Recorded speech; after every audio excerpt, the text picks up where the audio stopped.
আমরা এখন যেখানে বসে আছি দুইজন, এই জায়গাটার নাম কি? হ্যাঁ, কেশবপুর পৌরসভা, তাই না? আমরা এখন, আপনার কি নাম? আমার নাম, হ্যাঁ, না আমি পরে বলবো না, সব গল্প করবো না। আমি একটা ভিডিও বানাইতে আসছি আপনাদের এই এলাকায়। হ্যাঁ, গল্প শুনছি যে এখানে হনুমানের অভাব নাই, ভরা, ওখানে গেলেই দেখা যায়। হ্যাঁ, তাই কোনো হনুমানের দেখা পাইলাম না। গেল ওইটা কোথাও নাই। আমি ঘুরেছি ব্যান গাড়ি করে। হ্যাঁ, ঘুরে বেড়ায় তো দুই একটা তো দেখতাম। আব্দুল আজিজ সাহেব, আপনার কোন গ্রামে বাড়ি? আচ্ছা, তাহলে এখন আপনি একজন ভ্যান চালক, তাই না? এই ভ্যান গাড়িটা আপনার। তা আপনার জন্মস্থান কি এইখানেই? আপনার ছোটোবেলায় তো দেখেছেন যে এখানে অনেক হনুমান ছিল। হ্যাঁ, আর এখন তারা খাদ্যের অভাবে আর নেই এখানে। ছড়াইয়ে ছিটে না, এখন যদি ছড়াইয়ে ছিটাইয়ে যদি থাকতো তাহলে আমি দুই একটা হনুমানের মানে আমি দেখতে পারতাম। আমার সামনে পড়ে নাই। অনেকে বললো কি যে পৌরসভায় ওইখানে যান। হ্যাঁ, আবার আর একজন বলো হাসপাতালে যাইয়েন। তাই এখানে তো আমি ঘুরে দেখলাম এই যে আপনার এই পৌরসভা, হ্যাঁ, এই যে পৌরসভা ভবন, এই, তাই না? এই পৌরসভা, হ্যাঁ,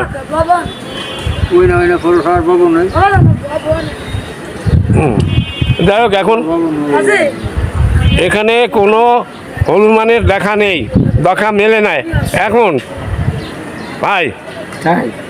এখন হনুমান তো নেই, ওরা বিলুপ্ত হয়ে গেছে প্রায়, আমার মনে হয়।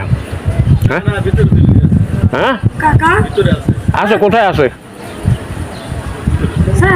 দেখা যাবে? আমি তো ঘুরিয়ে আসলাম, আমি ঘুরিয়ে আসি, কোথাও দেখি নাই।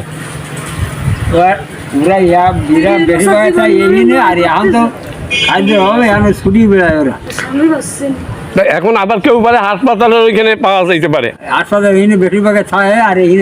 আচ্ছা, এখন তো হাসপাতাল না থাকবে এখানে মেয়ে হোক, আমার দরকার নেই। আপনি মনিরামপুরের মেয়ে, আপনার কি নাম? বেবি। বেবি, আপনি এখানে আসেন কেন? পাগল হয়ে এসেছি। দুনিয়ায় পাগল হয়েছেন কেন? স্বামীর জ্বালায়, আমি স্বামীর আদর্শ চাই। মানে আপনার ছেলে মেয়ে নেই? ছেলে আছে, সৌদি আরবের এসেছে, প্রেম করে বিয়ে করেছে, পুতুলের নিয়ে মোটরসাইকেল নিয়ে বেড়ায়। আমার তো কাদা আসে, আমি তো ইজমে। মানে এখন আপনি বাড়ি থেকে চলে আসছেন? আমি চলে আসছি সবরে 7 দিন, আমি তো তলাশ করতে না। আমি একটা দুঃখিনী। তাহলে এখন দুঃখিনী নারী, আমি স্বামী ভক্ত, আমি স্বামী পাচ্ছি না। আপনার স্বামী কোথায়? তালাক দিয়েছে। কেন তালাক দিয়েছে? কি করছেন আপনি? আমি ভালো না, তাই দিন দিয়েছে। আপনি ভালো না? হ্যাঁ, আমি ইজমে না। আচ্ছা, বলে মারে, স্বামী মারে, তাহলে আমার কি কপাল? প্রাইভেটের তলে বইলাম, হাতটা ভেঙে গেল। তাই এখন আপনি বলেছিল বড় জ্বালা নিয়ে আপনি এখানে এসে বসে আছেন। খান কি? কি খায়? আল্লাহ যা জুড়ে তাই খায়। চাই চিন্তা খাচ্ছেন, এই তো? আপনার নাম কি বললেন? বেবি। বেবি। বেবি, আপনি বেবি, কিন্তু আপনি খুব অসহায় অবস্থায় আছেন। হ্যাঁ, অসহায় কি? সে কিনার নেই কাকা। সাগর শেষে পানি শুকে যায়। সাগর আমি ডুবাতেও পারি, ভাসাতেও পারি, নাচতেও পারি, গাতেও পারি, কানতেও পারি। আমার কান্দা শেষ। আপনার ছেলে পেলে খোঁজ খবর নেয় না? কোথায় আছে মা? নে না, আব্বা মরে গিয়েছে। আপনার স্বামীও খবর নেয় না? না। আপনার বাপের বাড়ি আছে না? আছে, বাপের বাড়ি অগাধ সম্পদ, দেখার কেউ নেই। শোনা, তাই তো সেখানে যান না কেন? কেটে যাবো, রানতে পারলি খাই, না রানতে পারলি খাই না। বাপের বাড়ি তো যাই উঠতে পারেন, আপনার তো সেখানে সম্পত্তি আছে। স্বামীর জন্য ভালো লাগে না। আচ্ছা, যাই হোক, মোটামুটি আপনি সংসার ত্যাগ করিয়ে দিচ্ছেন, মানে জ্বালায় পড়িয়া। হ্যাঁ, কথা বেড়াচ্ছি, আপনার কাছে যাবো, আপনি যাবেন আমাদের ঘুরতে? না, আমি আসি হনুমান দেখার, হনুমানের ছবি তোলার জন্য, ভিডিও করার জন্য আইছি। হ্যাঁ, আমি আসলাম গরুরহাটে, গরুরহাটের ভিডিও করেছি।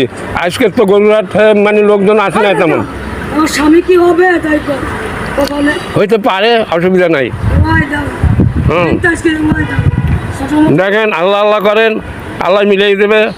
আল্লাহ ছাড়া কেউ দুনিয়ায় নেই। আল্লাহ সব কিছু, আল্লাহ মাবুদ। আচ্ছা ভাই, এইবার আপনার ছোটোবেলার কাহিনী বলেন। আপনি খুব হনুমান দেখছেন এখানে, শিয়াল ছিল, শিয়াল তো এখনো আসে মনে হয়। দিনে আর কেউ বাইরে হয় না, আর ছোটবেলায় দেখছেন দিনেও ঘুরিয়ে বেড়ায়। আমি কলা দিই কাকা, হ্যাঁ। আমি কলা দিই খাইয়ে যাই সব বই।